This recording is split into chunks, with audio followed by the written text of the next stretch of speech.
Mungkin boleh saya ulangi. Selamat pagi teman-teman, salam sejahtera buat kita semua. Selamat pagi. Puji syukur. Perkenalkan, saya Mei selaku MC untuk seminar kita pada hari ini. Puji syukur kehadirat Tuhan Yang Maha Esa, atas berkat rahmat-Nya kita semua dapat berkumpul untuk menyelesaikan. Terlebih dahulu juga perkenalkan, kami mahasiswa Politeknik Negeri Batam dengan jurusan Elektro, Prodi Rekayasa Pembangkit Energi akan mengadakan seminar ini dengan judul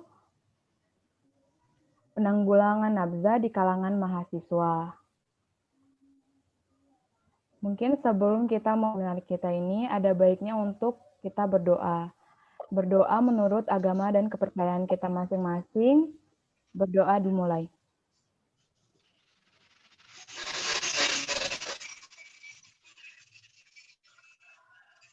Berdoa selesai. Baik, setelah ini akan saya alihkan kepada moderator. Untuk moderator, dipersilahkan. Baik, sekali lagi saya sapa. Selamat pagi teman-teman. Pagi. Pagi. Perkenalkan, saya Elsa selaku moderator pada seminar kita hari ini. Dan teman-teman, kita di sini juga kedatangan BNN Kepri. Nah, untuk lebih lanjut perkenalannya, kami serahkan kepada Ibu Lisa selaku BNN untuk memperkenalkan diri terlebih dahulu, Bu, sebelum memulai materinya. Assalamualaikum warahmatullahi wabarakatuh. Waalaikumsalam. Waalaikumsalam warahmatullahi wabarakatuh. Maaf ya, tadi lagi trouble ininya laptopnya, jadi suaranya nggak keluar di sini. Ya, nggak apa-apa, Bu. Nggak apa-apa, Bu. Oke, selamat pagi, salam sejahtera bagi kita semua. Apa kabar semuanya teman-teman di Poltek ini ya? Betul, Ya, Bu. Bu. Alhamdulillah baik, Bu. Dibuka aja dulu mute-nya, kan kita belum masuk ke materi. Apa kabar? Sehat? Alhamdulillah. Alhamdulillah. Ini peserta kita ada 25 partisipan ya sampai saat ini.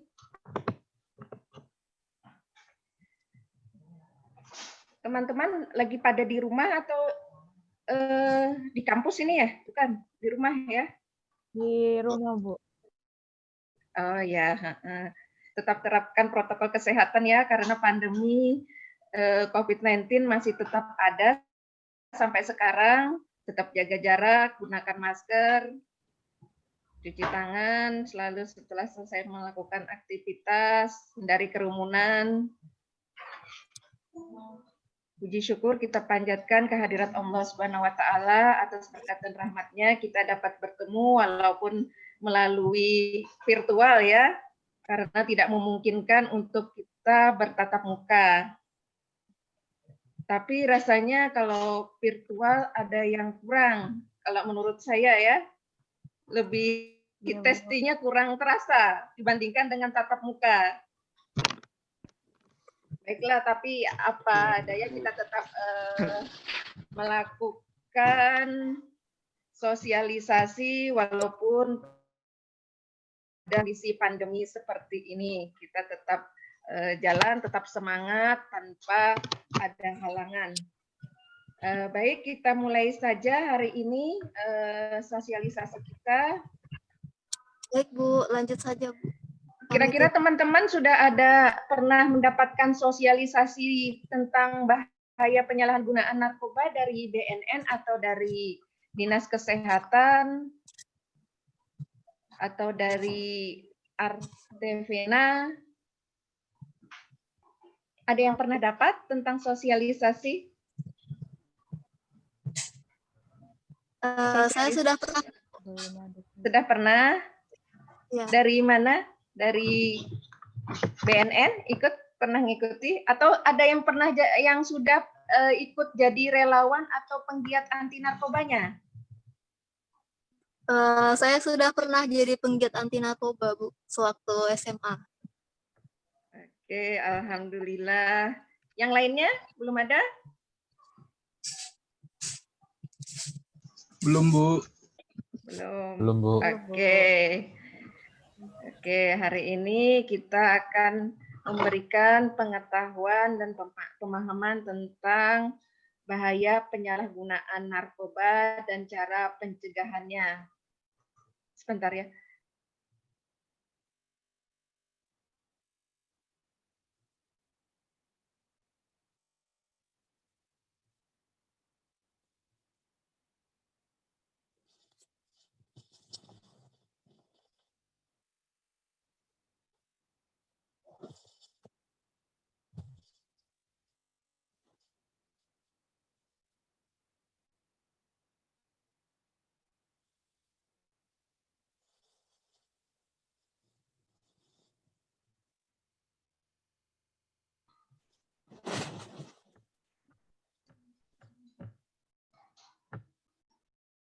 Nah,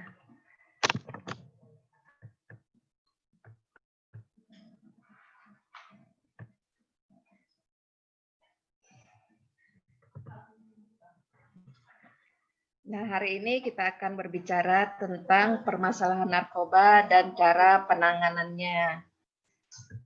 Ini sekilas tentang CV saya. Saya bekerja di BNN Provinsi Kepulauan Riau.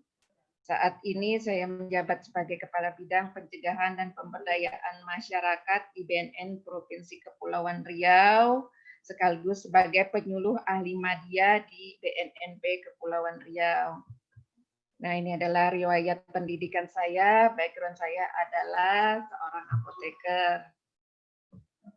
Nah, ini kantor kita yang ada di Nongsa,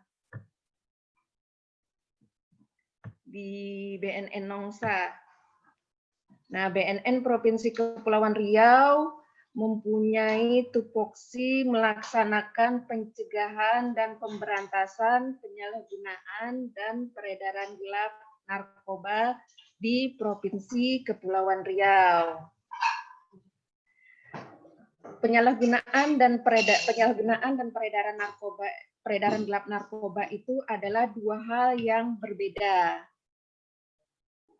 Nah, di sini di BNN Provinsi sendiri kita ada tiga pilar fungsional, yaitu bidang pencegahan dan pemberdayaan masyarakat, kemudian bidang rehabilitasi, dan bidang pemberantasan. Adapun target dari bidang pencegahan dan pemberdayaan masyarakat yaitu masyarakat yang sehat, itu adalah sasaran dan targetnya. Sedangkan bidang rehabilitasi, sasaran dan targetnya adalah para penyalahguna narkoba dan para korban penyalahguna narkoba dan pecandu narkoba. Sedangkan bidang pemberantasan sendiri itu sasaran targetnya yaitu para bandar dan para pengedar sindikat jaringan narkoba. Bidang pencegahan dan pemberdayaan masyarakat mempunyai fungsi menanamkan upaya pencegahan sejak usia dini, kemudian membangun komunikasi efektif dalam menyampaikan KIE, komunikasi, informasi, dan edukasi tentang bahaya penyalahgunaan narkoba, serta mendorong pendidikan, pencegahan, dan menggerakkan seluruh potensi masyarakat dalam upaya P4GN. Kemudian bidang rehabilitasi, upaya yang dilakukan yaitu melakukan pemulihan terhadap korban penyalahguna dan pecandu narkoba melalui medis maupun non-medis. Jadi ada dua rehabilitasi, yaitu rehab medis dan rehab non-medis atau namanya rehab sosial. Kemudian bidang pemberantasan sendiri itu melakukan fungsi pemutusan rantai ketersediaan narkoba ilegal melalui pengungkapan jaringan sindikat narkoba. Nah, di dalam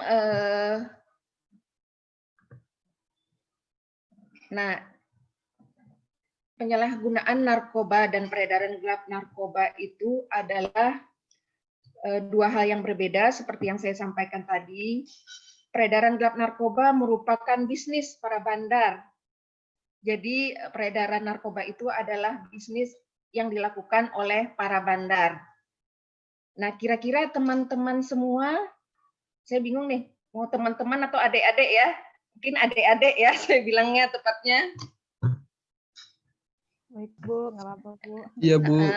Saya bilang adik-adik ya. Nah, kira-kira pernah nggak menggunakan ini lem atau penghapus ini? Pernah tidak? Sejauh ini tidak pernah. Tidak, Bu. Belum pernah menggunakan lem? Sudah pernah, Bu. Iya. Kemudian minum teh. Minum teh. Pasti pernah semua ini kan. Pernah, Bu. Orang Indonesia Pernah, sudah Bu. minum teh atau minum kok. Nah, ini satu lagi. Makan coklat. Pasti hampir semua nih. Pernah, Bu. Nah, ini minum kopi. Merokok. Nah, nih semua ini ada yang pernah merokok di sini? Ada, Bu. Atau masih sedang merokok? Masih sedang merokok, Bu. Kemudian miras, minuman keras, minuman beralkohol. Pernah, Bu. Pernah? Kira-kira seberapa sering menggunakan miras?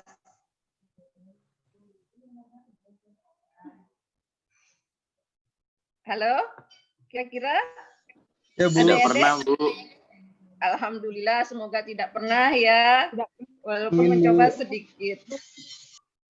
Kemudian, nah, siapa yang suka main game? Saya, Ayo. Bu. Ya, kira-kira hampir semua ya. Betul, Bu. Terus, oke. Nah, kira-kira kalau digunakan terus-menerus itu menyebabkan kecanduan tidak? Ya, Bu. Kecanduan Ya, Bu. main game. Oke, kemudian kecanduan merokok, kecanduan? Andu, Bu. Yang cowok-cowok nih. Candu, Bu. Nah, Betul, kopi? Kopi Ya, kecanduan Bu. tidak? Candu juga. Nah, minum teh juga. Biasanya tradisi orang-orang tua tuh ya tradisi minum teh ya. Ya, Nah, Bu. semuanya berarti menyebabkan kecanduan. Nah, satu lagi. Kira-kira kalau ini ada yang pernah menggunakan tidak? Ayo, nggak apa-apa. Siapa yang mau? Alhamdulillah tidak, Bu. Alhamdulillah. Nah, Bu. Yang di bawah dextro. Ada yang pernah menggunakan dextro? Nggak berani, Belum. Bu. Alhamdulillah. Kemudian ada yang pernah menggunakan obat tidur? Tidak, Bu. Pernah, Bu. Nah, ini namanya tadi kenapa saya tanya pernah menggunakan tidak? Lama-lama kalau kita menggunakan kecanduan tidak? Nah, di sini tadi saya tanyakan narkoba ini adalah bisnis para bandar. Mereka berusaha menciptakan inovasi baru dalam melakukan peredaran narkoba untuk digunakan. Kenapa? Semakin bisnisnya laku, semakin laku dia menjual, maka income yang dia dapat akan semakin banyak. Nah, jika adik-adik menggunakan, berarti adik-adik mendukung bisnis ilegal mereka. Mereka berbagai macam bentuk, bahkan sekarang narkoba dikemas dalam brownies, kemudian permen. Nah, sama hanya dengan bisnis ini tadi. Nah, kalau ini teh sudah dikemas dalam berbagai macam bentuk. Kemudian kopi, coklat, itu semua bisnis. Nah, ini hanya sekedar mencontohkan saja, narkoba itu adalah bisnis, jadi mereka berdagang. Jika adik-adik menggunakan, berarti mendukung bisnis ilegal mereka, ilegal para bandar. Mereka mengemasnya juga dalam bentuk-bentuk menarik, sehingga dagangan mereka laku. Nah, jika dagangan mereka laku, maka hukum pasar berlaku. Semakin tinggi permintaan, maka harganya akan naik. Semakin sedikit permintaan, maka dagangannya tidak akan laku dan mereka akan berhenti berdagang, berbisnis narkoba. Tapi sampai saat ini, permasalahan narkoba ini masih marak di Indonesia. Nah, bagaimana besaran masalah penyalahgunaan narkoba di masyarakat saat ini? Umumnya Indonesia dan khususnya di Kepulauan Riau, tempat tinggal kita di sini. Nah, penyalahgunaan dan peredaran gelap narkoba ini menjadi masalah serius dan masalah transordinary. Saat ini penyalahguna di Indonesia sudah mencapai 3,3 juta dan 26.540 jiwa penyalahguna berada di Kepulauan Riau. Ini adalah data hasil penelitian antara BNN dan LIVI tahun 2019. Jadi di Kepulauan Riau sendiri terdapat 26.540 jiwa penyalahguna narkoba. Nah, dengan angka yang sebanyak itu, di Indonesia sendiri ada 3,3 juta, maka Indonesia sampai dengan saat ini masih dikatakan darurat narkoba. Apa saja permasalahan yang menyebabkan Indonesia darurat narkoba? Yang pertama, letak geografis yang terbuka menyebabkan narkoba masuk dengan mudah ke wilayah Indonesia. Karena wilayah kita yang terbuka, yang dikelilingi oleh perairan. Kemudian yang kedua, peredaran gelap narkoba ini sudah menyasar orang dewasa, tidak hanya beredar di perkotaan saja, namun sudah masuk ke pelosok pedesaan, bahkan sudah beredar di kalangan remaja dan anak usia sekolah. Kemudian yang ketiga yaitu faktor demografi penduduk kita yang sangat besar sehingga menyebabkan dia menjadi pangsa pasar potensial bagi para bandar untuk melakukan bisnis ilegal atau perdagangan narkoba di wilayah Indonesia. Kemudian akibat penyalahgunaan narkoba ini kerugian negara yang ditimbulkan akibat biaya sosial dan biaya kesehatan sudah mencapai 84,7 triliun rupiah. Anggaran negara yang keluar untuk membiayai masalah kesehatan dan sosial masyarakat. Kemudian yang berikutnya yaitu tentang sistem penegakan hukum di Indonesia yang masih belum menerapkan efek jera kepada penjahat narkoba. Yang berikutnya modus operandi dengan berbagai macam upaya karena mereka berbisnis dan berdagang maka tidak henti-hentinya mereka melakukan berbagai modus operandi untuk memasukkan barang mereka ke Indonesia. Maaf, ada yang dimasukkan ke dalam lukisan, ada yang dimasukkan ke dalam bungkusan teh, kemudian susu, kopi, diselipkan ke dalam rice cooker. Masih banyak lagi modus operandi yang dilakukan oleh para pengedar narkoba agar barangnya bisa masuk ke Indonesia yang merupakan pangsa pasar potensial untuk melakukan perdagangan dan peredaran narkoba. Kemudian yang berikutnya yaitu narkoba sebagai mesin pembunuh massal dapat merusak fungsi otak. Banyak dampak yang disebabkan oleh penyalahgunaan narkoba ini, terutama fungsi organ yang utama kita yaitu otak. Kalau sudah otak rusak, maka semua aktivitas kita jadi terhambat. Makanya orang penyalahguna narkoba itu tidak bisa sembuh secara sempurna. Dan kita pun tidak mengatakan para penyalahguna atau korban penyalahguna itu setelah menjalani rehab dia akan sembuh. Namun mereka hanya pulih dan berfungsi sosial produktif di masyarakat. Namun organ-organ tubuh atau organ fungsi yang disebabkan oleh penyalahgunaan narkoba itu tidak bisa sembuh secara sempurna.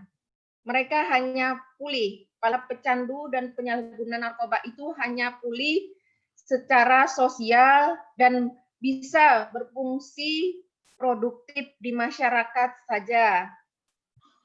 Kemudian yang berikutnya, lapas bertransformasi menjadi pusat pengendalian peredaran gelap narkoba.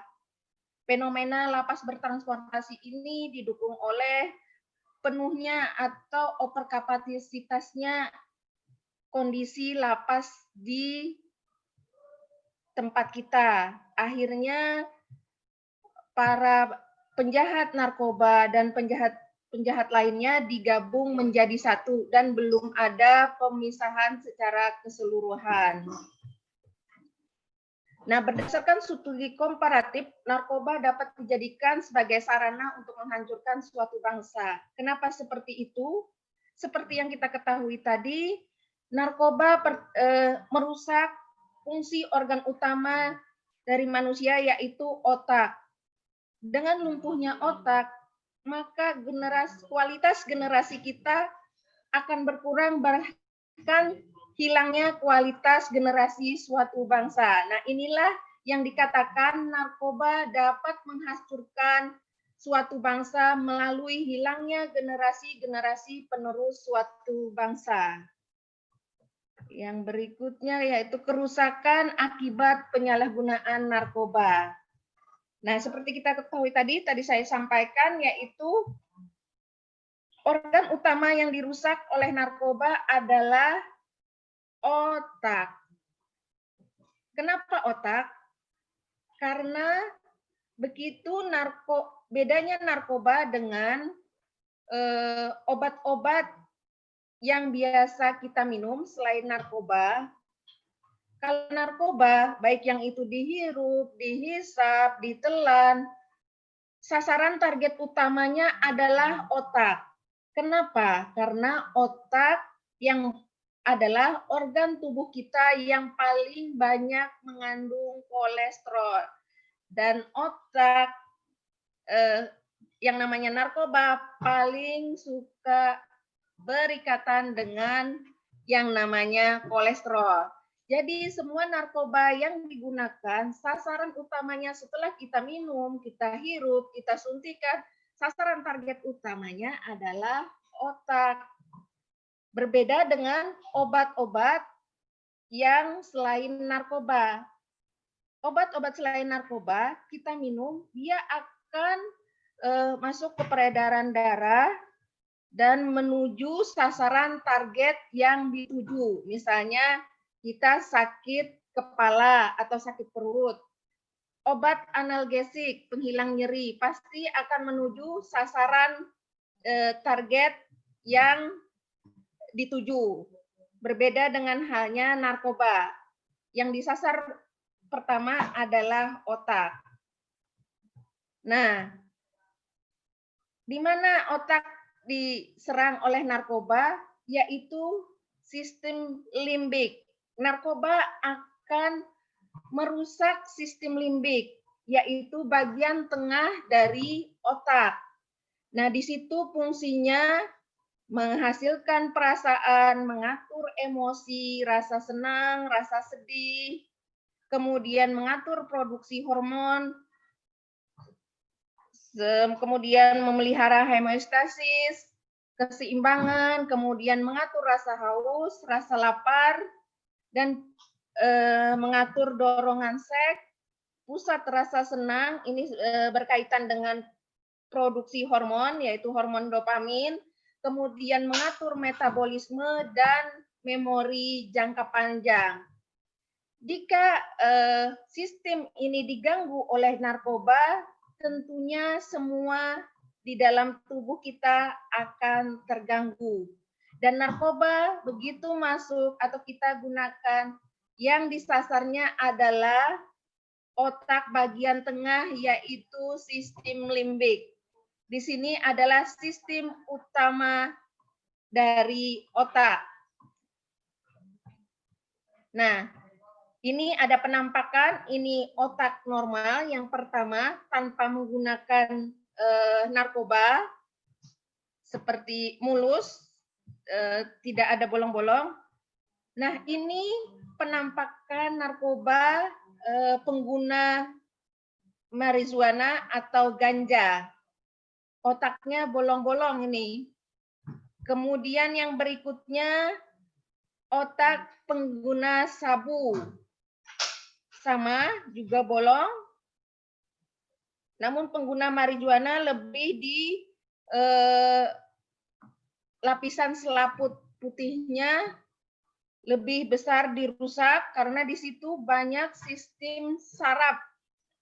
Kemudian yang berikutnya yaitu otak pengguna heroin. Nah, ini otak normal. Kira-kira kalau sudah otaknya bolong-bolong seperti ini, bisa nggak kembali seperti semula? Walaupun dioperasi. Halo? Enggak, Bu. Nggak bisa, Bu. Tidak, Bu. Kenapa? Kira-kira kenapa tidak bisa? Karena jaringan Udah sarafnya bisa, udah Bu. dirusak ya, Bu. Iya, betul sekali. Karena di sini terdapat banyak saraf yang terdapat di otak. Sehingga jika sudah terjadi seperti ini, saraf-sarafnya sudah terganggu dengan bolong walaupun ditutup kembali. Jadi pengguna narkoba tidak bisa dikatakan sembuh, namun hanya pulih. Jadi otak yang dirusak akan tetap rusak dan itu fungsinya permanen. Tentunya jika sudah rusak ada fungsi-fungsi yang tadi terganggu. Beberapa fungsi di sistem limbik akan terganggu sehingga fungsi di seluruh tubuh kita akan terganggu.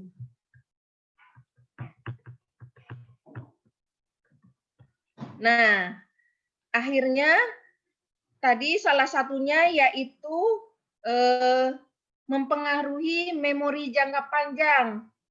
Memori berarti hubungannya dengan kebodohan. Dengan daya ingatnya yang terganggu, akhirnya dapat menyebabkan kebodohan permanen.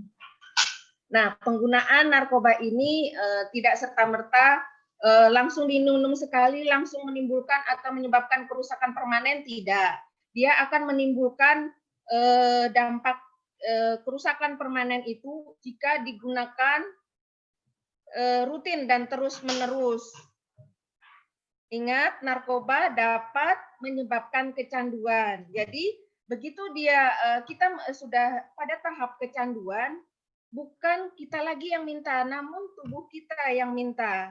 Dan itu yang akan menyebabkan zat-zat kimia yang berbahaya tadi yang terkandung dalam narkoba terakumulasi di dalam target yang disasar tadi, sehingga lama-kelamaan organ akan mengalami kerusakan permanen. Nah, ini narkoba. Tentunya teman-teman sudah mengetahui ya, sekarang kan era digitalisasi. Narkoba kepanjangan dari narkotika, psikotropika, dan bahan adiktif. Narkotika sendiri adalah zat atau bahan sintetis atau semi-sintetis yang dapat menurunkan atau menghilangkan rasa nyeri dan menyebabkan perubahan kesadaran dan dapat menimbulkan ketergantungan. Itu narkotika. Kalau psikotropika adalah zat yang dapat mempengaruhi susunan saraf pusat yang menyebabkan perubahan pada aktivitas mental dan perilaku. Sedangkan bahan adiktif adalah bahan atau zat yang bukan tergolong narkotika maupun psikotropika, namun dapat menyebabkan kecanduan.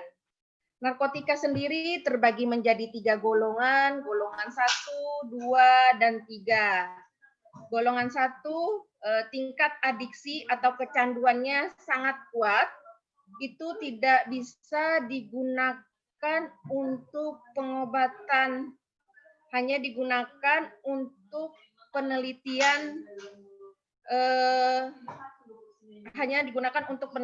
saja.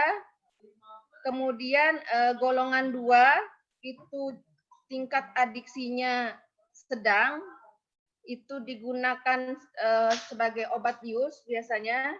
Kemudian untuk golongan 3 itu tingkat adiksinya lebih kecil. Nah, kira-kira teman-teman di sini, terutama yang cowok ya, yang muslim, pernah menggunakan narkotika tidak? Belum pernah, Bu. Enggak pernah, Bu. Enggak pernah, Bu. Masa? Yang cowok, yang muslim? Saya rasa sudah pernah semua. Belum, Bu. Masa? Nah, Iya, dulu Bu.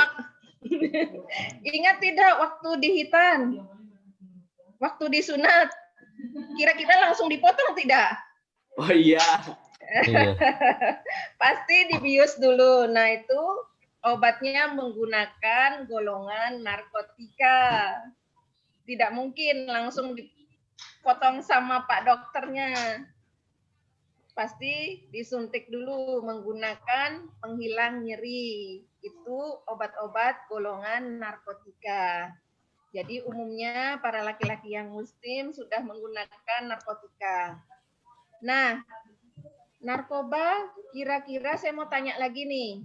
Narkoba ini kira-kira berbahaya atau tidak menurut adik-adik semua? Berbahaya. Bu.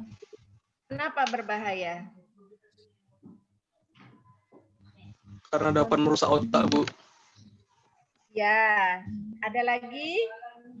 Ayo kita sharing aja nggak apa-apa. Kan sudah kita pada dewasa semua ya, mahasiswa semua. Kira-kira Akibatnya kalau nggak ada uang, bisa jadi mencuri, Bu, untuk memuaskan candunya. ya, ada lagi yang menyampaikan pendapatnya, kira-kira narkoba ini berbahaya atau tidak? Kalau tidak dengan resep dokter berbahaya, Bu. Ya, baik. Jadi narkoba ini tadi kepanjangan dari narkotika, psikotropika, dan bahan adiktif. Dan sampai sekarang narkotika, psikotropika, bahan adiktif masih digunakan. Namun harus menggunakan pengawasan dari dokter. Jadi narkotika, psikotropika harus menggunakan pengawasan dari dokter, yaitu dengan menggunakan resep dokter. Dan dalam dunia kesehatan, narkotika psikotropika masih digunakan untuk pengobatan. Makanya tadi ada pembagian di dalam Permenkes itu ada golongan 1, golongan 2, golongan 3. Nah, untuk digunakan dalam pengobatan itu adalah golongan 2 dan 3. Nah, jadi yang berbahaya itu jika narkoba itu disalahgunakan. Apa artinya disalahgunakan? Bagaimana disalahgunakan? Biasanya kita minum obat 3 kali sehari 1 tablet. Nah, kalau yang namanya menyalahgunakan itu 1 keping yang isi 10 langsung diminum sekaligus. Nah, itu namanya menyalahgunakan karena mau mengambil efek samping dari narkotika, psikotropika. Kalau dia digunakan secara benar, sesuai aturan dokter, petunjuk dokter, efek yang ditunjuknya adalah sasaran target organ pengobatannya. Biasanya obat-obat golongan narkotika itu digunakan untuk obat bius, kemudian obat-obat anti kanker yang menimbulkan rasa nyeri yang luar biasa. Tidak bisa digunakan obat-obat analgesik atau penghilang rasa nyeri biasa. Jadi kita gunakan narkotika untuk mengurangi rasa sakit yang dirasakan oleh pasien.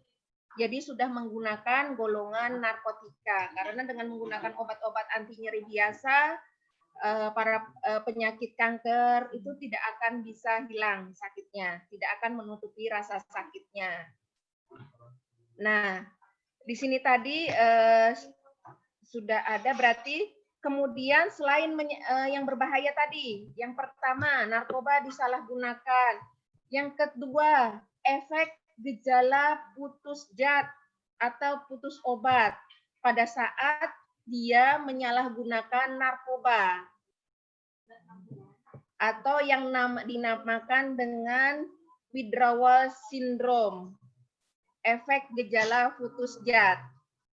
Itu seperti misalnya dia menyalahgunakan narkoba, tadinya minum langsung obat-obat tadi langsung diminum 10 tablet. Begitu efek yang efek samping yang mau diambilnya sudah habis sekitar 10 sampai 15 menit, begitu efek obat itu mengalami penurunan, maka dia akan mendapatkan efek yang bermacam-macam, efek dari berbagai setiap obat, jenis obat, efek yang ditimbulkan itu berbeda-beda. Ada yang sesak napas, ada yang merasakan sakit luar biasa di badannya. Dan untuk menutupi rasa sakit yang luar biasa atau menutupi rasa sesak napas tadi, maka dia harus mengkonsumsi obat sejumlah dosis yang dia salah gunakan tadi. Kalau tidak, dia akan tercekik bahkan kehilangan nyawanya. Nah, hal inilah yang berbahaya karena dia akan terus mengkonsumsi padahal obat-obat tadi adalah bahan kimia yang berbahaya. Akhirnya dengan obat dengan jumlah bahan kimia yang besar masuk ke dalam tubuh kita sehingga efek untuk merusak dampak dari obat zat kimia yang besar tadi akan lebih besar di dalam tubuh kita. Kemudian dampak yang bahaya narkoba yang ketiga adalah adiksi atau kondisi ketergantungan atau kecanduan. Jadi ada 3 yang menyebabkan kenapa narkoba ini berbahaya. Yang pertama dia disalahgunakan, yang kedua ada efek putus zat atau putus obat, kemudian efek adiksi atau ketergantungan obat. Jika dia pada posisi ketergantungan, itu sudah bukan dia lagi yang membutuhkan, namun tubuhnya yang membutuhkan obat itu tadi. Bentar, kata Adik Mei tadi, dengan jika dia sudah ketergantungan, apapun akan dilakukan untuk mendapatkan narkoba tadi supaya efek putus zat tidak terjadi. Karena jika terjadi, dia akan merasakan sakit yang luar biasa. Sakitnya itu seperti kita luka terbuka kemudian disiram sama air garam. Atau seperti kuku yang dicabut, itu sakitnya sangat luar biasa. Makanya para penyalahguna narkoba sering malas mandi. Kenapa? Karena dia merasakan tubuhnya jika kena air akan perih. Itulah sedikit tentang penyalahguna narkoba, efek yang ditimbulkannya. Nah, ini narkoba dibagi menjadi 3 jenis. Ada yang berasal dari alami, semi sintetis, kemudian berasal dari sintetis. Kira-kira dari adik-adik yang alami contohnya apa? Ganja, Ada? Iya, betul, ganja. Kemudian ada lagi? Ada? Ganja yang sering ditemukan di tempat kita ya, di Indonesia, terutama di daerah wilayah Aceh sana, ganja. Kemudian opium, tapi di opium kita tidak bisa tumbuh di sini, dia di luar negeri, diimpor untuk mendapatkannya. Kemudian koka. Kemudian narkoba jenis semi sintetis kira-kira apa? Contohnya? Ada yang tahu? Adik-adik? Ada yang semi sintetis ini adalah jenis narkoba yang diperoleh dari alam, kemudian ditambahkan dengan zat kimia dan diolah menjadi narkoba. Itu contohnya tembakau gorila. Kan berasal dari tembakau, kemudian disemprotkan zat sintetis, ganja, dan metamfetamin. Contohnya itu tembakau gorila, kemudian plaka. Kemudian jenis narkoba sintetis, kira-kira apa? Ada yang tahu? Yang sering beredar di Indonesia? Sabu-sabu ya, Bu? Ya, sabu-sabu, ekstasi. Kalau heroin di tempat kita masih jarang sekali, mungkin dulu masih ada, tapi kasusnya sangat jarang. Ada sedikit, walaupun ada, dia masih lebih besar daripada sabu dan ekstasi. Nah, kalau dextro tadi, dia termasuk golongan prekursor. Jadi dia diolah nanti juga dapat menimbulkan efek nanti seperti ekstasi. Tapi dia masih tergolong prekursor yang diawasi oleh Balai POM. Nah, ini jenis-jenis narkoba tadi yang berasal dari tanaman atau alami, semi sintetis, kemudian sintetis. Nah, ini jenis-jenis psikotropika, umumnya adalah obat-obat penenang, obat tidur yang sering disalahgunakan, kemudian obat-obat pelangsing. Nah, itu mengandung psikotropika. Obat tidur, penenang, kemudian bahan adiktif tadi seperti lem. Tentunya kalau lem digunakan yang tadinya ngelem untuk sepatu atau ngelem untuk pipa, itu tidak akan berbahaya karena peruntukannya memang untuk buat lem ya. Yang sering disalahgunakan adalah lem dihirup. Nah, itu nggak tahu pikirannya kemana ya. Kenapa lem dihirup sama mereka karena mau mendapatkan efek yang tidak diinginkan tadi ya. Itu contohnya ngelem, kemudian miras, nikotin, itu juga dapat menyebabkan kecanduan, rokok, kemudian kopi dan teh. Tapi dia tidak tergolong ke dalam narkotika maupun psikotropika. Tentunya jika bahan-bahan ini kita gunakan terus-menerus, dia akan menyebabkan kecanduan karena ada efek candunya di dalam bahan tersebut. Nah, ada 3 efek penyalahgunaan narkoba. Ya, pertama stimulan, kemudian halusinogen, dan depresan. Nah, obat-obat yang dapat menimbulkan efek stimulan. Efek stimulan ini bahan atau obat yang dapat meningkatkan aktivitas tubuh. Jadi orang yang minum obat-obat jenis ini, efeknya akan meningkatkan aktivitas tubuh. Dia nggak bisa diam. Duduk itu kakinya atau tangannya suka bergerak-gerak. Nah, nanti kalau ada temannya di kelas, ada yang suka, dia nggak akan diam, dia bergerak, ada aja yang digerakin sama dia. Kemudian efeknya akan meningkat jika distimulus oleh musik. Dia akan menambah aktivitas dia lebih meningkat jika distimulus dengan adanya musik. Contoh obat-obatnya ini seperti sabu, ekstasi. Nah, itu obat-obat yang dapat menimbulkan stimulan. Kemudian kokain. Nah, ini nikotin juga bisa. Kemudian obat-obat pelangsing.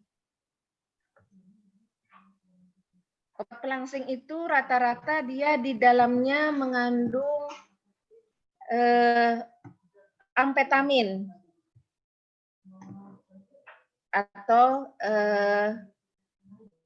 sabu juga dapat meningkatkan aktivitas tubuh.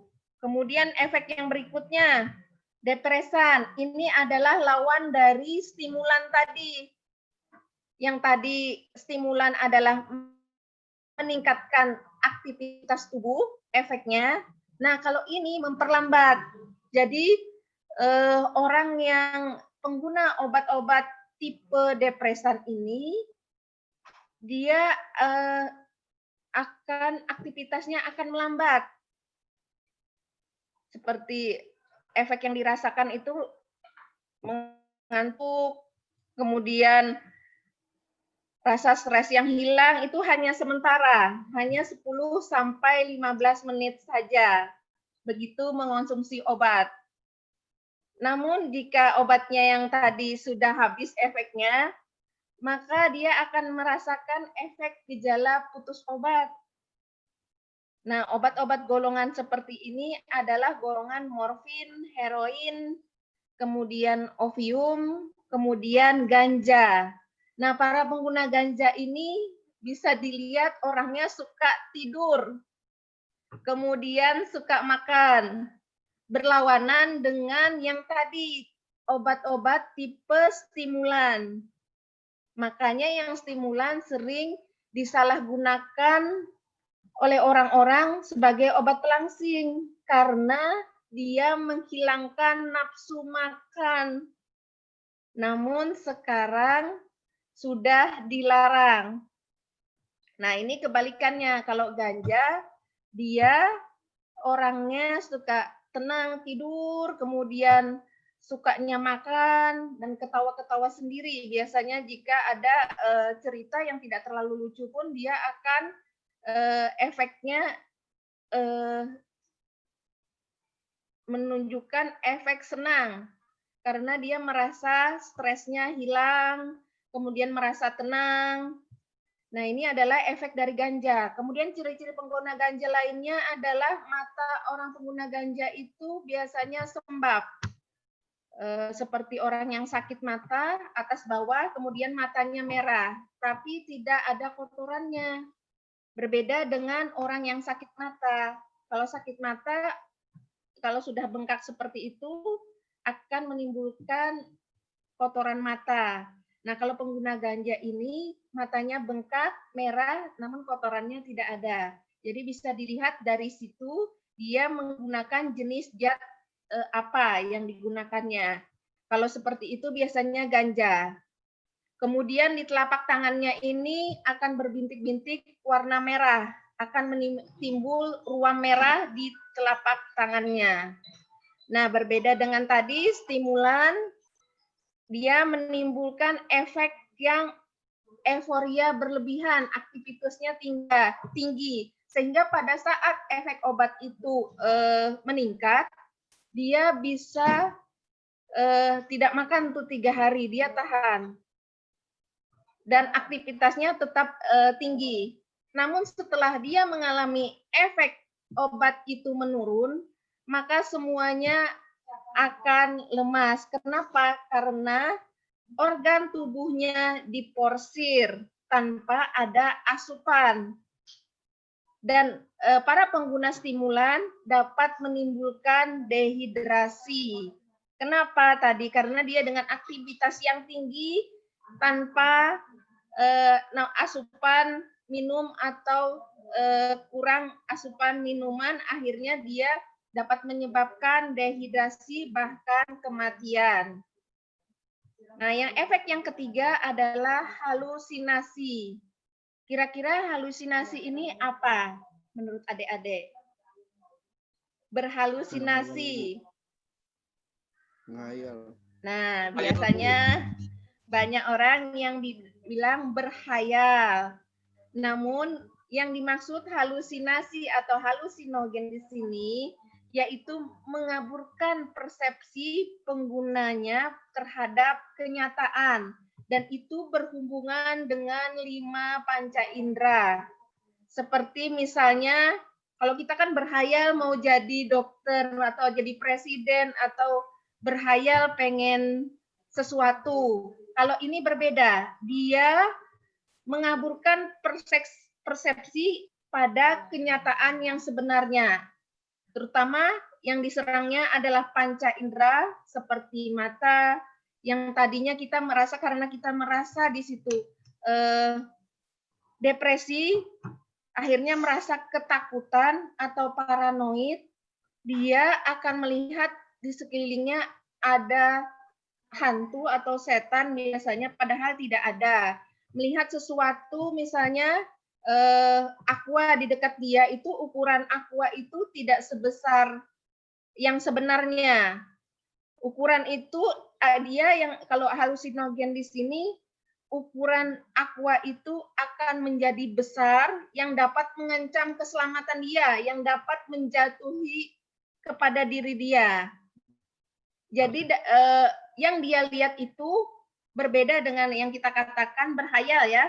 Ini halusinasi di sini mengancam diri dia. Dia akan paranoid melihatnya. Jadi efek narkoba yang halusinasi ini bukan yang namanya suka berhayal seperti yang kita normal kita lakukan. Jadi dia lebih ke pengaburan persepsi terhadap kenyataan yang dilihatnya. Namun dapat yang dirasakannya mengancam diri dia. Jadi misalnya dia melihat tadi, saya contohkan aqua yang ukurannya cuma 600 mili, dia akan melihatnya aqua itu besar dan tumbang bisa mencelakakan diri dia. Jadi dia mengaburkan kenyataan yang sebenarnya dan menyerang pada diri dia. Akhirnya itulah yang menyebabkan berbahaya pada diri dia. Nah, ini ciri-ciri umum pengguna narkoba. Ini secara umum dilihat dari fisik, perilaku, dan emosi. Nah, ini tadi penurunan berat badan. Di sini ciri-ciri umum pengguna narkoba karena ciri-ciri setiap penggunaan zat itu berbeda-beda. Namun yang umum di sini dapat kita lihat secara fisik penurunan drastis berat badan bagi pengguna tipe stimulan tadi, kemudian mata cekung dan merah sama pengguna stimulan, kemudian jarang mau menatap muka pada saat diajak berbicara. Karena pada umumnya pengguna atau penyalahguna narkoba ini bersifat pembohong. Kalau kita tanya, kamu menggunakan narkoba? Tidak. Pasti dia tidak akan menjawabnya dengan jujur. Kalau kita tanya biasa, makanya lebih dia menghindari tatapan mata pada waktu berbicara. Kemudian matanya sering jelalatan. Mukanya pucat karena tadi yang tipe stimulan. Dia tahan 3 hari, 3 malam tidak tidur, kemudian bibirnya kehitaman. Nah, buang air tidak lancar karena metabolisme pencernaannya terganggu. Karena tadi para pengguna narkoba yang diserangnya adalah otak, yaitu sistem limbik yang berada di tengah otak. Salah satunya yaitu mengatur tentang metabolisme tubuh. Maka para pengguna narkoba rata-rata seluruhnya organnya terganggu. Nah, kemudian sakit perut tanpa alasan yang jelas. Ini adalah gangguan pencernaan. Kemudian, nah ini timbul tanda di tangan berbintik merah atau ruam merah di telapak tangannya. Kemudian ada perubahan warna kulit jika pengguna narkoba suntikan. Jadi di sekitar bekas suntikannya itu akan berwarna biru atau keunguan. Karena bekas suntikan yang disuntik beberapa kali. Kemudian hidung berair seperti pilek. Ini para pengguna, biasanya pengguna heroin. Karena di dalam heroin terdapat zat yang namanya histamin. Jadi dia, para pengguna heroin ini, dia akan merasa gatal di mukanya karena di seluruh badannya maupun di mukanya karena dia mengandung zat yang namanya histamin, sehingga dengan adanya zat histamin tadi dengan merasa gatal sehingga menimbulkan efek seperti alergi dan bahkan dapat menimbulkan seperti orang pilek atau flu dan berair. Kemudian efek-efek yang ditimbulkan perilaku seperti malas. Nah, ini tadi para pengguna stimulan, kemudian depresan. Ini adalah para pengguna depresan. Kemudian tidak peduli dengan lingkungan sekeliling, sering menyendiri karena dia menimbulkan efek depresi. Kemudian nafsu makan tidak menentu. Nah, ini tadi para pengguna tipe stimulan. Kemudian, nah ini takut air atau jarang mandi. Kenapa? Karena tadi pada para pengguna narkoba yang putus zat, dia rata-rata takut dengan air karena dia merasakan di badannya rasa sakit yang luar biasa sehingga jika mandi dia akan merasakan perih yang luar biasa. Kemudian sering bersikap manipulatif, mencuri, suka ingkar janji, sering bertemu orang-orang yang tidak dikenalnya, terutama para pengedar narkoba yang dikenalnya dan bukan teman-teman seperti biasanya. Kemudian tadi penyalahguna narkoba mengganggu secara emosi. Nah, ini tadi sistem limbik juga mempengaruhi perasaan, emosi, rasa senang, kemudian rasa sedih, sehingga orang menjadi tertutup, depresi, penuh rahasia, suka menyendiri, sensitif. Nah, mulai suka melawan jika ditegur. Kira-kira dari teman-teman ada temannya yang seperti ini? Ada contoh-contohnya di kelas? Nggak ada, Bu. Kalau ada ciri-cirinya yang mendekati ini, untuk lebih jelasnya silahkan lakukan tes urin di laboratorium. Tentunya kita mendeteksinya sebagai upaya deteksi dini penyalahgunaan narkoba dengan melakukan tes urin.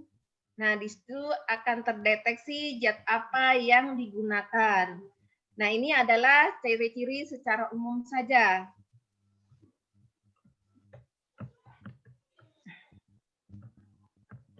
Nah, ini adalah tahapan penyalahgunaan narkoba. Sampai bagaimana dia bisa sampai terjadi adiksi atau kecanduan.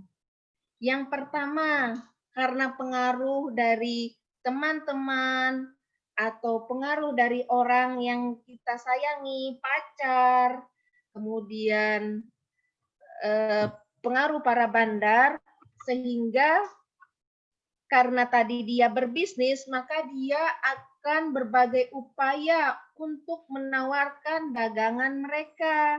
Kalau tidak ada barangnya tidak laku, dia tidak akan mendapatkan keuntungan. Tentunya orang berbisnis pengen untung. Nah, akhirnya dengan berbagai upaya, kemudian berbagai inovasi, dia mencoba mempengaruhi para remaja, anak-anak, pekerja untuk membeli dagangan mereka. Pertama, mereka akan berikan secara gratis biasanya. Akhirnya begitu terpengaruh, akan mencoba-coba karena ada sikap yang tidak tegas terhadap penyalahgunaan narkoba, tidak tegas untuk menolak tidak menggunakan narkoba, akhirnya terjadilah coba-coba pakai. Pertama gratis, yang kedua gratis, akhirnya yang ketiga terjadi efek toleransi terhadap zat. Apa efek toleransi terhadap zat itu? Dia akan tubuh bertoleransi dengan dosis pemakaiannya, sehingga untuk mendapatkan efek yang dia mau, dia harus meningkatkan efek dari dosis yang biasanya dia pakai. Dan biasanya pengedar tidak akan memberikan dia lagi secara gratis. Akhirnya disitulah mulai terjadi pengeluaran uang yang besar-besaran untuk mendapatkan atau membeli narkoba dengan jumlah dosis yang lebih besar. Jadi dari coba-coba dulu, karena sikap kita yang tidak tegas terhadap menolak narkoba, akhirnya kita terjerumus untuk coba-coba dan menjadi pengguna tetap. Akhirnya setelah pengguna tetap, karena dia ingin meningkatkan dosis yang diinginkan, akhirnya terjadi kecanduan. Karena jika dia berhenti, dia akan mengalami efek putus obat yang sakitnya luar biasa. Jadi yang ditawarkan efek dari narkoba itu hanya sebentar. Hanya 5 sampai 10 menit. Paling lama itu sudah lama sekali 15 menit. Setelah itu dia akan mengalami penurunan efek dan menimbulkan gejala putus obat yang sakitnya luar biasa, bahkan mengalami sesak napas. Nah, ini adalah tahapan-tahapan sampai pengguna terjadi kecanduan. Mulai dari coba-coba, kemudian pengguna tepat, sampai pada kecanduan. Jadi, penggunaan narkoba, penyalahgunaan narkoba tadi tidak langsung menyebabkan efek hanya sekali menggunakan langsung mati, itu tidak. Jadi dia akan pertama dosis yang digunakan adalah coba-coba dulu, kemudian dia setelah 2, 3, atau 4 kali pemakaian, dia akan berusaha meningkatkan dosis tadi sehingga terjadi toleran pada dosis obat yang semula. Dan akhirnya meningkat, terjadi akumulasi, penumpukan zat, dan akhirnya dia akan terus meningkatkan dosis obat. Pada akhirnya jika akumulasi itu terkumpul di dalam tubuh kita, maka tubuh kita akan keracunan dan menyebabkan overdosis hingga menyebabkan kematian. Nah, ini adalah tadi adiksi, contoh ketergantungan narkoba. Kemudian dampak penyalahgunaan narkoba lain selain otak, tadi jelas kalau otaknya rusak akan mengakibatkan kebodohan permanen bahkan gangguan jiwa. Seperti contohnya pengguna ganja. Tapi pengguna ganja itu penggunaannya dalam waktu yang lama yang sampai menyebabkan gangguan jiwa. Kenapa? Karena efek berbahayanya terakumulasi di dalam tubuh kita. Kemudian yang kedua adalah organ yang dirusak, yaitu paru-paru. Paru-parunya akan berwarna hitam. Kemudian menyebabkan penyakit hepatitis atau pengerasan pada hati. Berikutnya adalah gagal ginjal. Ginjal adalah organ penyaring. Jika digunakan terus obat-obat narkoba tadi, akhirnya organ yang digunakan sebagai penyaring dalam tubuh kita akan rusak karena dirusak oleh bahan kimia. Karena dia terakumulasi. Fungsi dia adalah penyaring bahan-bahan kimia yang bermanfaat dia saring, diambil diserap ke dalam tubuh, yang tidak bermanfaat akan diekresi atau dikeluarkan. Kemudian yang berikutnya dapat menyebabkan penyakit HIV/AIDS. HIV/AIDS kenapa? Karena ini bagi penyalahguna jarum yang menggunakan jarum suntik. Biasanya mereka pengguna narkoba ini menggunakannya beramai-ramai sehingga alat suntiknya digunakan secara bergantian dan akhirnya dapat menyebabkan penyakit HIV/AIDS.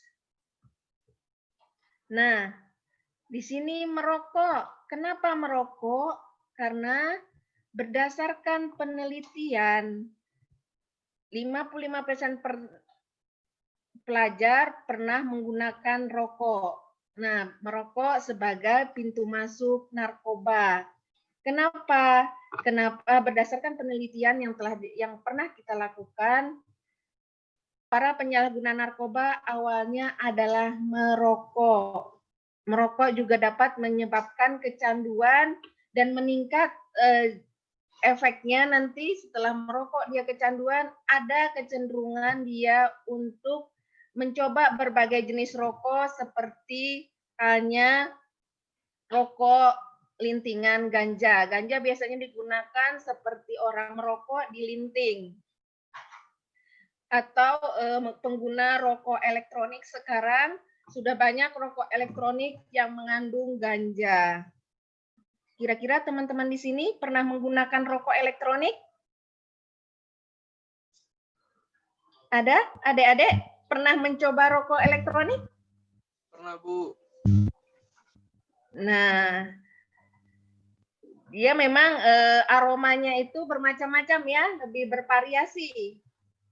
Dan, nah, itulah yang tadi saya sampaikan, narkoba itu bisnis.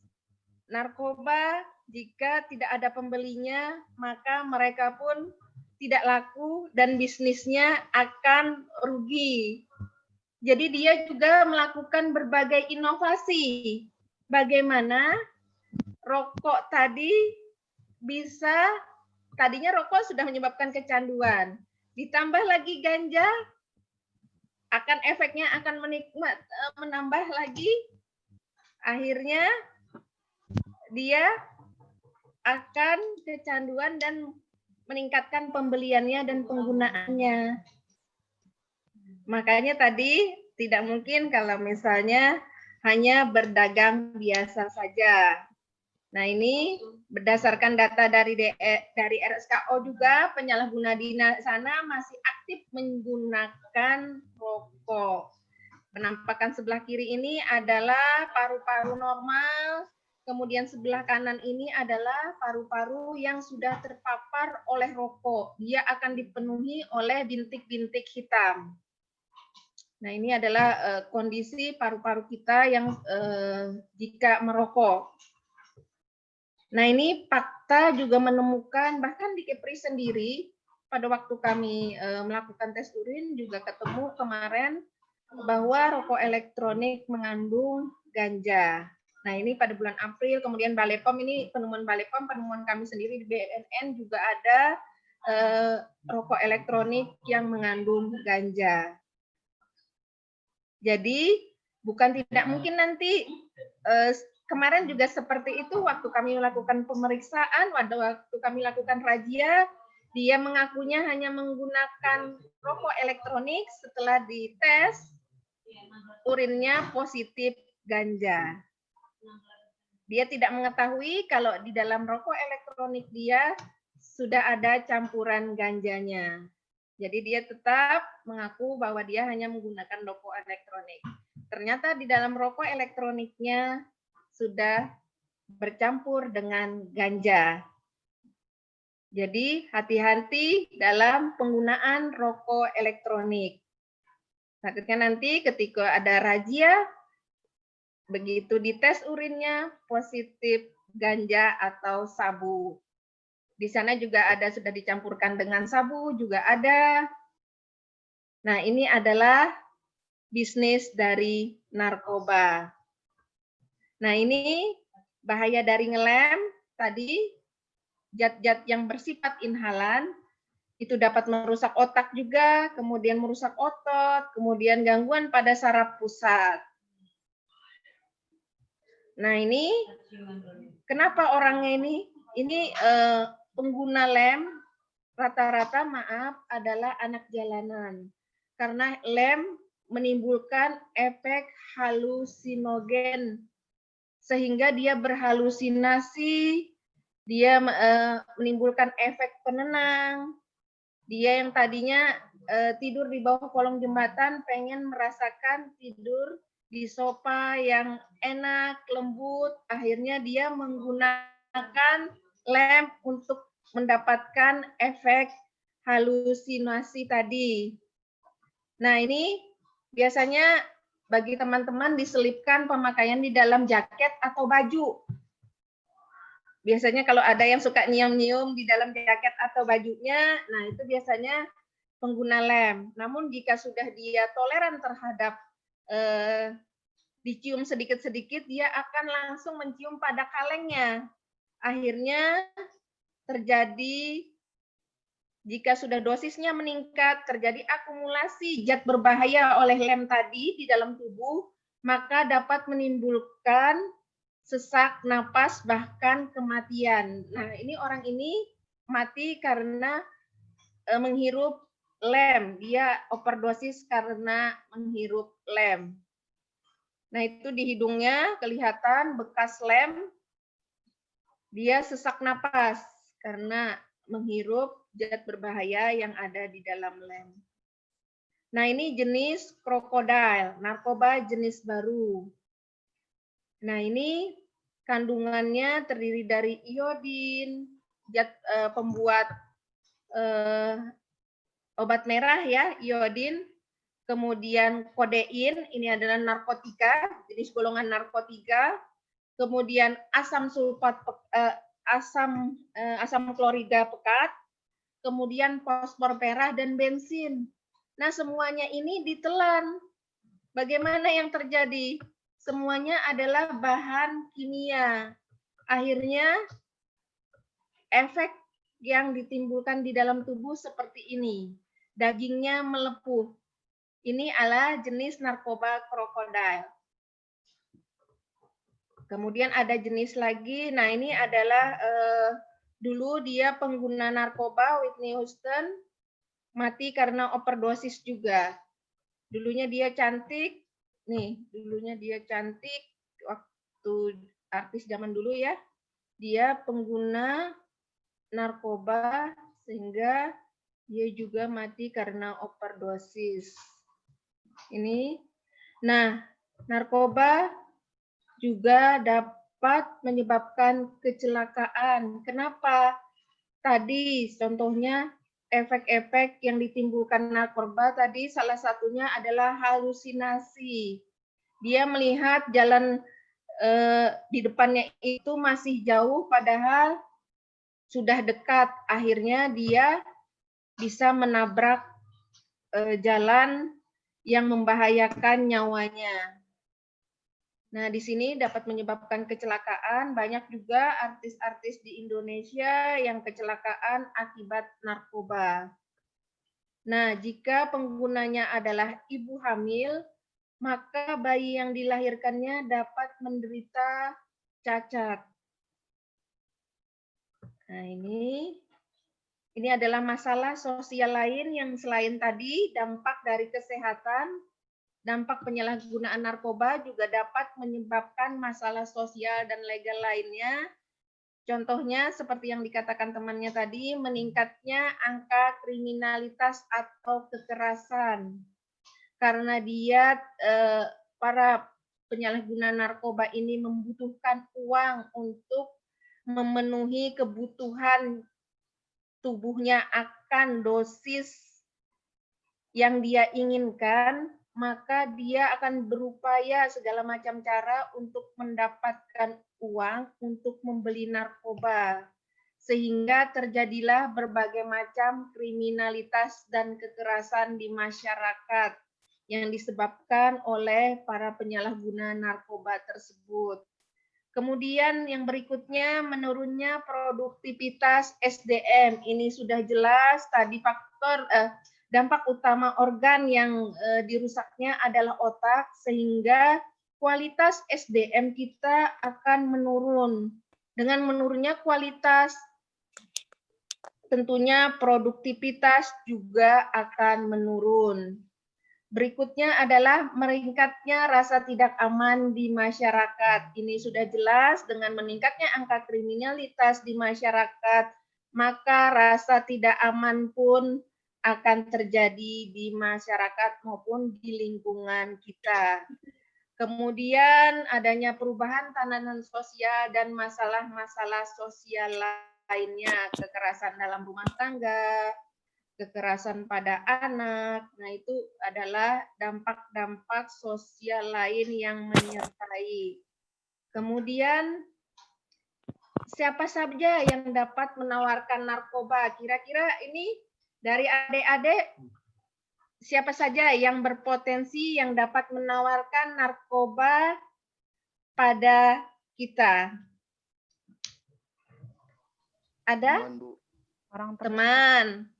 Oke, teman terdekat. Kemudian ada lagi berdasarkan yang adik-adik tahu di lapangan atau di lingkungan?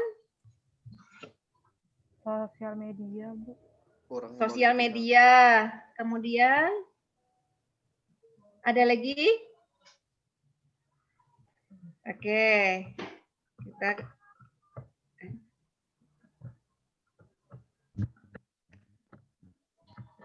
Nah, ini yang pertama, yang paling besar mempengaruhi adalah teman. Jadi, selektiflah dalam memilih teman. Karena jika kita salah dalam memilih teman, maka akan membawa dampak buruk bagi kita. Jadi, teman itu ada dua, bisa membawa dampak positif bagi kita, bisa membawa dampak negatif bagi diri kita. Jadi 95% ini berdasarkan hasil penelitian ya yang kita lakukan, 95% yang dapat menawarkan narkoba atau mempengaruhi kita dalam menggunakan narkoba, yaitu adalah teman. Pertama, dia menawarkan secara gratis tadi agar kita melakukan coba-coba karena ada pengendalian diri kita. Kita tidak berani untuk menolak narkoba. Kita tidak berani dan tegas untuk menolak tidak menggunakan narkoba. Akhirnya terjadilah coba-coba dalam penyalahgunaan narkoba. Kemudian 12% lainnya dari teman yang kita dapatkan secara berbayar. Kemudian yang berikutnya dari para pengedar dan bandar.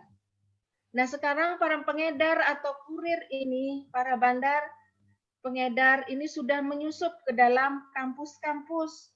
Jadi, selektiflah dalam mengenali seseorang dan dia bisa menyamar sebagai teman kita sendiri. Jadi, perhatikan selektiflah dalam memilih teman. Kemudian dari saudara sendiri. Nah, ini ada dulu artis yang satu keluarga ya, dia ditahan. Nah, ini mungkin dikenalkan oleh saudaranya. Yang berikutnya dari teman dekat atau pacar atau pasangan hidup kita. Nah, ini adalah orang-orang yang mungkin dapat mempengaruhi kita dalam penyalahgunaan narkoba. Nah, apa yang kita lakukan, yaitu yang bisa kita lakukan adalah upaya pencegahan baik diri, lingkungan, maupun keluarga kita agar tidak terpapar dari yang namanya penyalahgunaan narkoba. Bagaimana caranya? Yang pertama, tingkatkan iman dan takwa. Kemudian, mengenal diri sendiri dan percaya diri.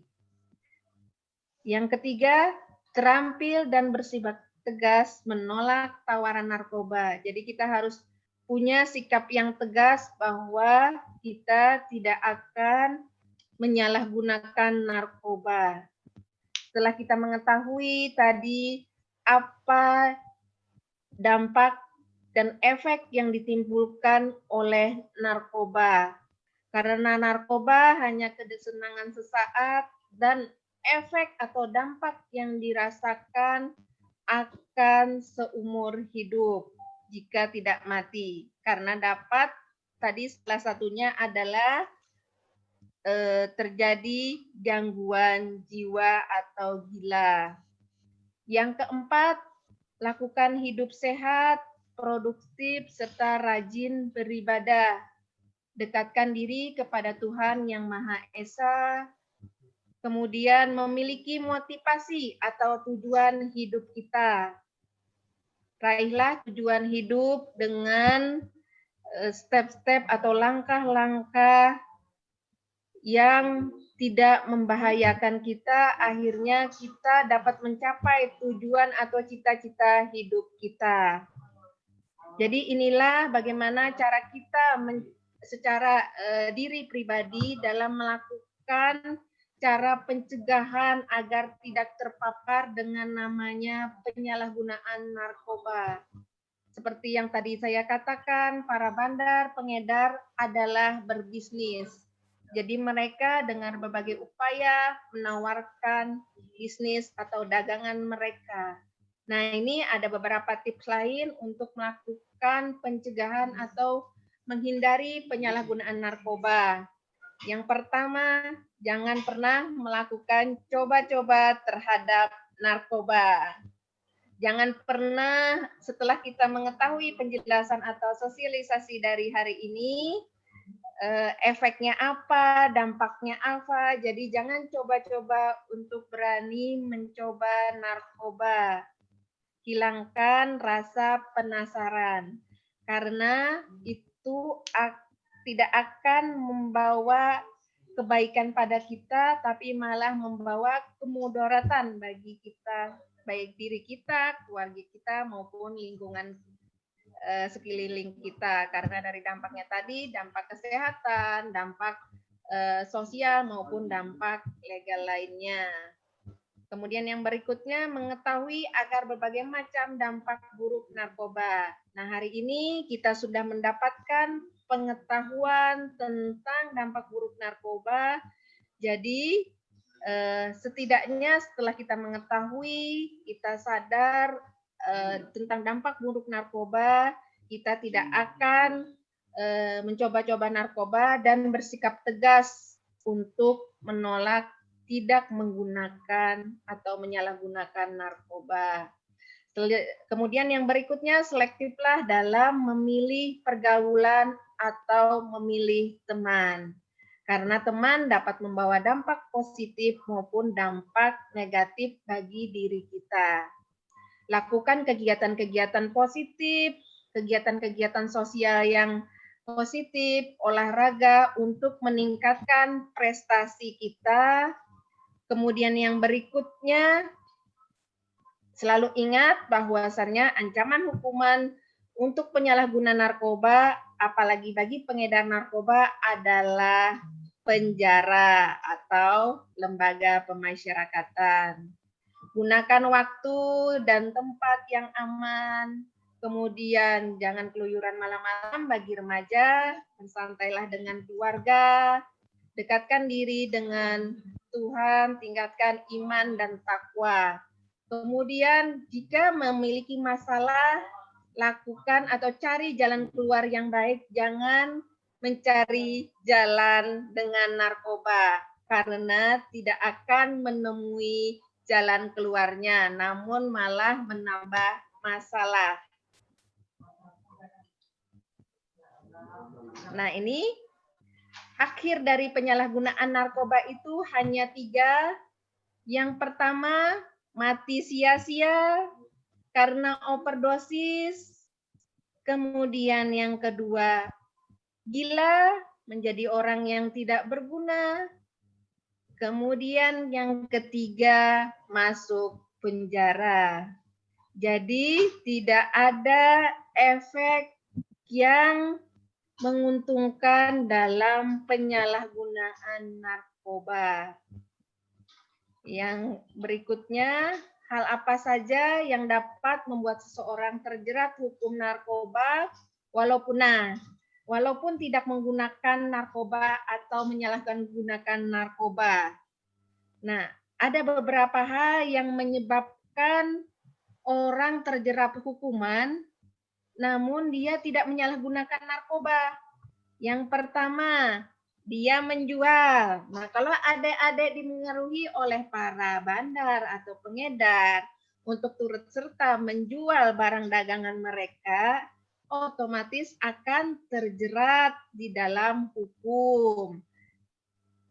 Walaupun adik-adik tidak ikut mengkonsumsi narkoba. Karena jelas di dalam Undang-Undang 35 tentang narkotika, baik menjual, menguasai, menyimpan, kemudian membantu menyimpan, walaupun cuma membantu menyimpan, itu akan dijerat hukuman. Apalagi dititip, kita membawakan, kita sebagai kurir. Nah, menyembunyikan, menanam, dan tidak melaporkan jika mengetahui ada kejahatan narkoba di sekeliling kita. Nah, dia bisa dijerat hukuman. Itu sudah jelas tertuang dalam Undang-Undang 35 tahun 2009 tentang narkotika, di mana hukumannya dari 1 tahun sampai dengan hukuman mati. Nah, demikian sosialisasi kita pada hari ini. Mungkin dari teman-teman kita buka sesi diskusi.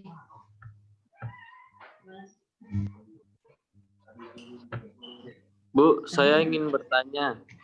Ya, dari siapa nama? Nama saya Tegar Mahendri Agas. Iya, Adik Tegar.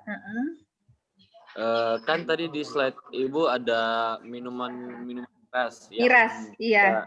Yang bisa membuat candu. Mabok, iya, dapat menyebabkan kecanduan. Pertanyaan saya, apakah minuman keras bisa mendorong penyalahgunaan narkoba? Dan yang kedua, jika minuman keras bisa mempengaruhi tingkat penggunaan narkoba, mengapa ada minuman keras yang dibolehkan atau dilegalkan? Ya. Terima kasih, Bu. Oke. Berikutnya kita beri kesempatan 3 penanya kalau ada. Ada lagi? Ya, boleh yang lain biar nanti Mas Lukmannya bisa di-chat, ditulis di chat saja. Boleh yang lain? Bu, ingin bertanya, Bu. Ya, Mas Naufal ya? Iya, Bu. Mas Naufal. Saya mau tanya nih, Bu.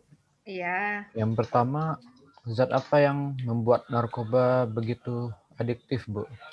Apa? Yang kedua, kenapa masa-masa remaja dan generasi muda menjadi sasaran utama bagi pengendara narkoba, Bu? Itu, Bu. Ya. Oke. Kedua, kenapa?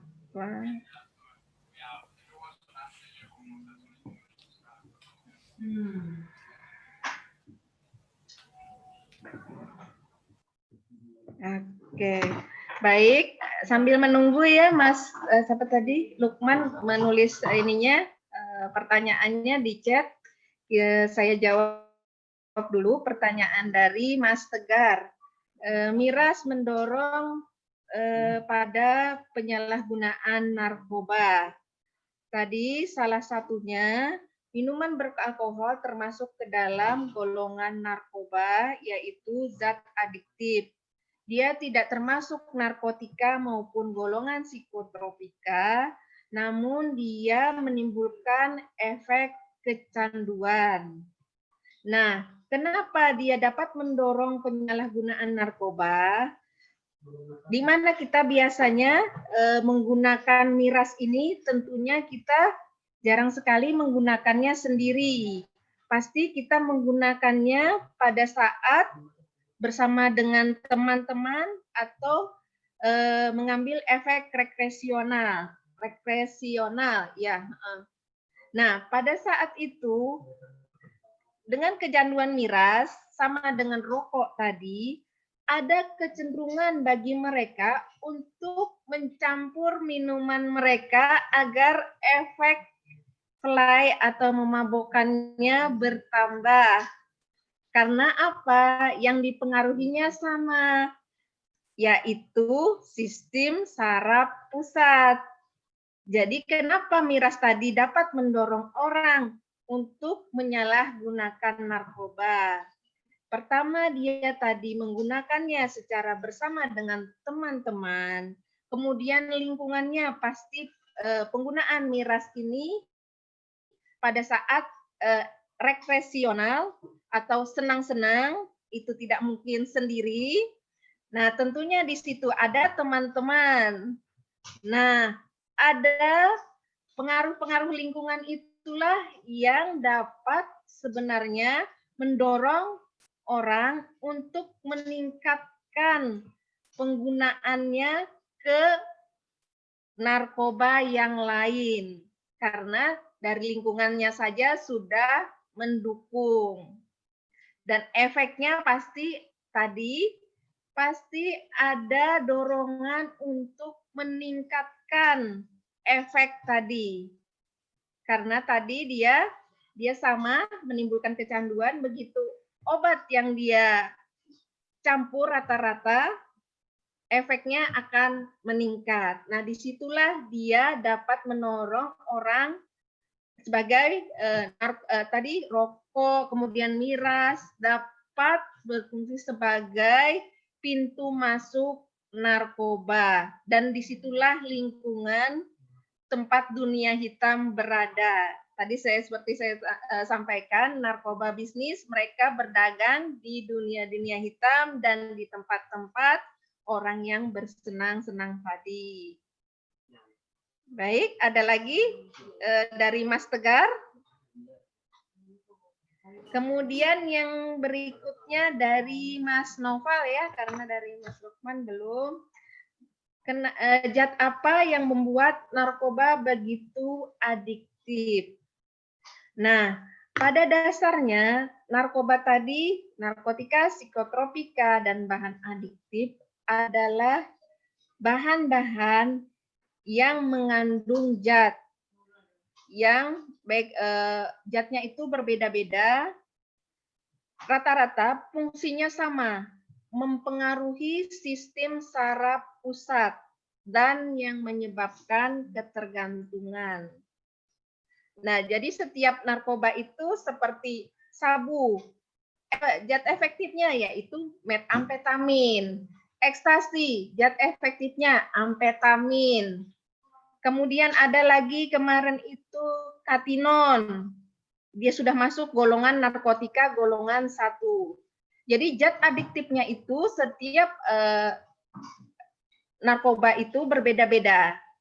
Tapi rata-rata dia memiliki efek tadi 3, stimulan, depresan, dan halusinogen.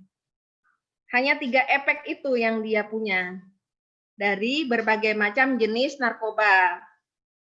Jadi dia bisa menimbulkan efek stimulan, kemudian halusinogen, kemudian depresi. Nah, itulah zat-zat adiktif. Jadi dia dapat mempengaruhi sistem saraf pusat dan tadi penyebab kecanduan karena dia ada upaya meningkatkan dosis. Dosis itu adalah dosis zat aktifnya. Seperti misalnya sabu, metamfetamin adalah dosis metamfetamin atau zat adiktifnya yang dia tingkatkan sehingga terjadi toleran terhadap tubuhnya. Dia akan beradaptasi dengan dosis. Yang namanya toleran tadi adalah tubuh beradaptasi dengan dosis yang dia minum seperti biasa. Sehingga jika sudah beradaptasi tubuh tadi, efek yang dirasakannya sudah tidak ada lagi. Ada upaya dia karena sudah pernah merasakan efek dari narkoba tadi, dia akan meningkatkan dosis pemakaiannya karena jika dia tidak meningkatkan dosis tadi, akan terjadi selain penyalahgunaan narkoba, efek berbahaya. Maaf ya, tadi putus jaringannya. Kemudian yang berikutnya, kenapa remaja sebagai sasaran utama narkoba? Kenapa? Karena usia remaja dari umur 11 tahun itu adalah sudah beranjak remaja ya. Itu adalah usia-usia yang labil yang mudah dipengaruhi oleh para bandar. Apa tadi? Saya ulangi lagi. Peredaran narkoba adalah bisnis. Maka mereka menjadikan remaja berdasarkan kondisi sikap labil bagi mereka tadi yang sangat mudah dipengaruhi menjadikan pasar sasaran target potensial bagi pengedar narkoba karena dia berjualan, berbisnis. Nah, disitulah para remaja sangat mudah dipengaruhi oleh para bandar. Tadi ada tips-tips yang saya sampaikan, para remaja jika bermasalah jangan mencari pemecahan masalah ke narkoba, tapi carilah pemecahan yang benar. Karena kondisi-kondisi remaja adalah kondisi labil dan sangat gampang dipengaruhi oleh para bandar. Akhirnya mereka melakukan coba-coba karena ada ketidaktegasan dan keberanian dia untuk mengatakan atau menolak terhadap penyalahgunaan narkoba.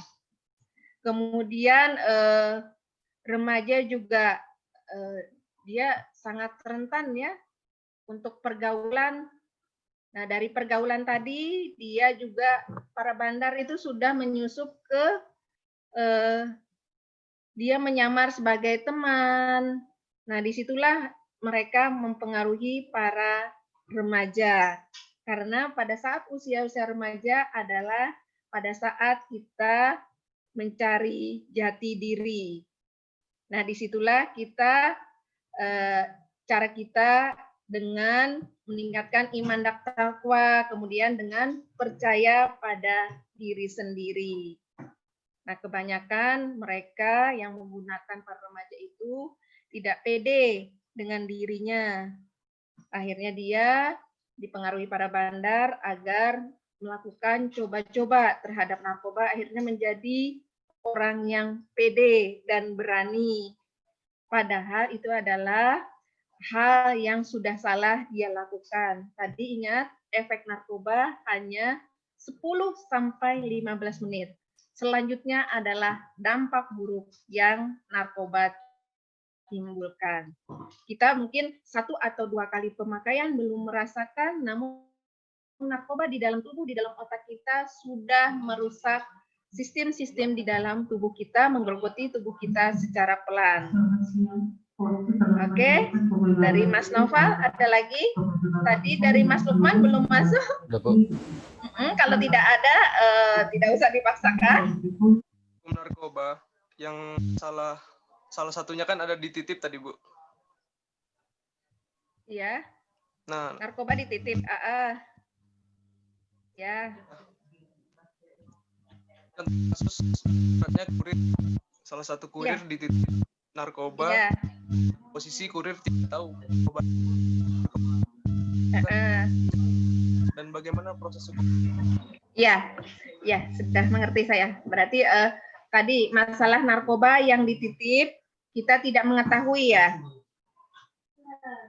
Nah, narkoba yang dititip itu sangat sering terjadi di kita di Kepulauan Riau. Jadi hati-hati teman-teman jika ada orang lain atau orang yang tidak kita kenal, biasanya di pelabuhan, di bandara atau di mana saja, jika ada orang yang mau menitip barang dengan kita, orang yang tidak kenal dan barangnya tidak kita ketahui jenisnya apa, jangan pernah mau dan tolak saja. Sebenarnya biasanya kalau orang Indonesia biasanya tidak enak ya perasaannya kalau dititipin, apalagi misalnya orang tua yang nitip. Jangan pernah mau. Jadi kita harus tega. Harus tega untuk menolak. Harus tegas, harus berani mengatakan tidak untuk dititipi.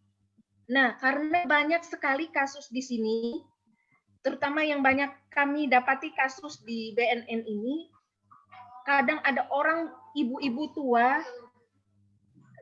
dia dititip, dia mengaku ya, kita belum sampai sakit, dia mengaku dititipi oleh seseorang yang dia tidak kenal, barang berupa dus, minta dibawakan nyebrang dia ketemunya di pelabuhan penyeberangan kita sini.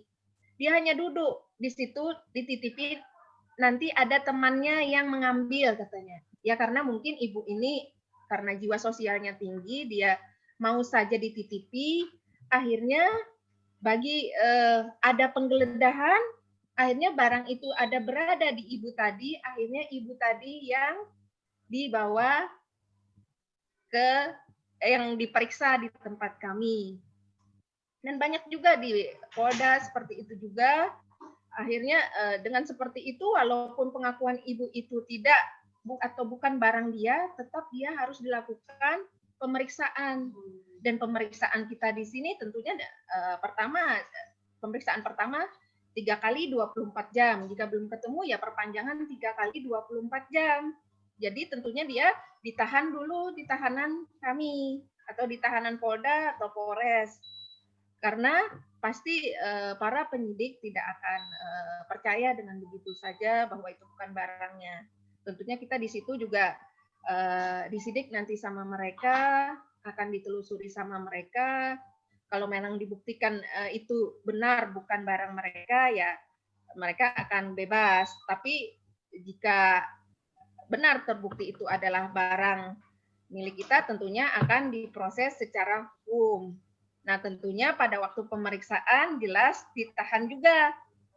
Yang pertama pemeriksaan lamanya 3 kali 24 jam. Belum ketemu diperpanjang 3 kali 24 jam dan penempatan di dalam lembaga di rutan, baik rutan BNN maupun rutan Polda sebelum proses hukum selanjutnya.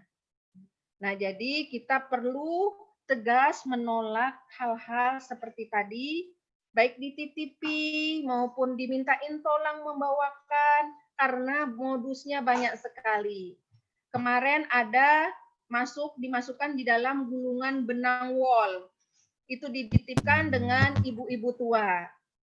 Sampai ibu tua itu menangis bahwa dia bukan barang milik dia, tapi penyidik punya cara tersendiri karena kita tidak bisa percaya begitu saja dengan orang lain, karena narkoba ini adalah bisnis, dia menyasar semua orang-orang yang potensial menurut mereka untuk dijadikan kurir, bahkan sebagai pengedar untuk memperluas jaringan mereka. Jadi tetap dilakukan penyelidikan dan pemeriksaan.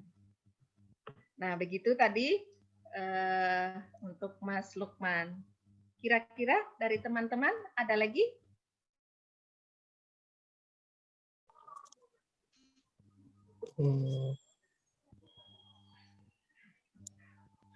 Saya buka 1 atau 2 lagi. Kalau tidak ada, session ini kita tutup. Bu, izin bertanya, Bu. Iya, dari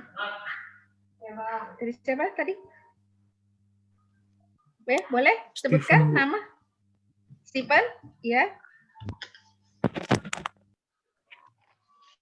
Stephen, ya. Saya mau bertanya, Bu. Ya. Soal ganja, Bu. Ganja kan Ganja? berasal dari tanaman. Iya, ganja dari apa hal yang membuat dia menjadi termasuk golongan narkoba, Bu? Kan tanaman pasti punya purpose apa tujuan gitu. Iya. Kenapa dia membuat termasuk dalam golongan narkoba, Bu? Nah, baik. Ada lagi? Itu saja? Cukup, Bu. Nah, ganja memang termasuk narkoba alami, seperti tadi temannya lagi, ganja, koka, maupun opium, salah satunya. Dan ganja banyak ditemukan di wilayah kita, yaitu wilayah Aceh. Dan dia termasuk narkoba yang sering disalahgunakan di Indonesia, yaitu ganja, sabu, dan ekstasi. Ganja ini kandungannya mengandung zat yang namanya THC, tetrahidrokannabinoid. Nah, zat itulah yang dapat menyebabkan kecanduan. Jadi dia dimasukkan ke dalam golongan narkotika. Jadi obat-obat yang tadi saya sebutkan, dia mempunyai efek yang menyebabkan kecanduan. Dan dia digolongkan ke dalam golongan narkotika. Maka ganja ini termasuk ke dalam golongan narkotika. Mungkin ada efek zat lain di dalam, kan tidak hanya THC saja kandungannya. Bahkan sekarang ada juga yang berdasarkan dari PBB ya, itu THC ganja katanya legal. Namun di Indonesia sendiri sampai saat ini tidak ada perubahan tentang atau tidak ada persetujuan tentang revisi Undang-Undang 35.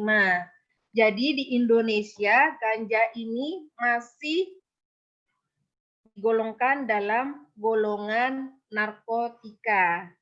Kalau berdasarkan yang pemberitaan bahwa di luar negeri atau menurut PBB ganja sudah dilegalkan, itu bukan berarti legal secara bebas. Dia digunakan seperti narkotika yang lain, yaitu pada pembatasan dosis-dosis tertentu. Yang tadinya ganja di Indonesia, tapi sampai hari ini tidak ada perubahan penggolongan baik di dalam Undang-Undang 35 maupun dalam Permenkes, ganja masih digolongkan dalam golongan narkotika yaitu golongan 1. Hanya digunakan untuk iptek, tidak digunakan dalam pengobatan. Namun di luar negeri sudah ada keputusan bahwa mereka digunakan dalam pengobatan dengan batasan-batasan tertentu, tentunya dengan pengawasan dari dokter dan pihak-pihak yang ditentukan dalam pengawasannya. Jadi yang ganja tadi kenapa dia digolongkan ke dalam narkotika? Karena dia mengandung zat yang namanya THC, tetrahydrocannabinoid, yang mempunyai efek menyebabkan kecanduan. Dia juga dapat menyebabkan hilangnya rasa nyeri. Tapi di Indonesia tidak diindikasikan sampai saat ini untuk pengobatan. Hanya digunakan untuk penelitian saja, itu pun dengan rekomendasi dari Kemenkes. Oke, ada lagi? Saya kasih kesempatan satu lagi untuk bertanya. Kalau tidak ada, forum kita tutup.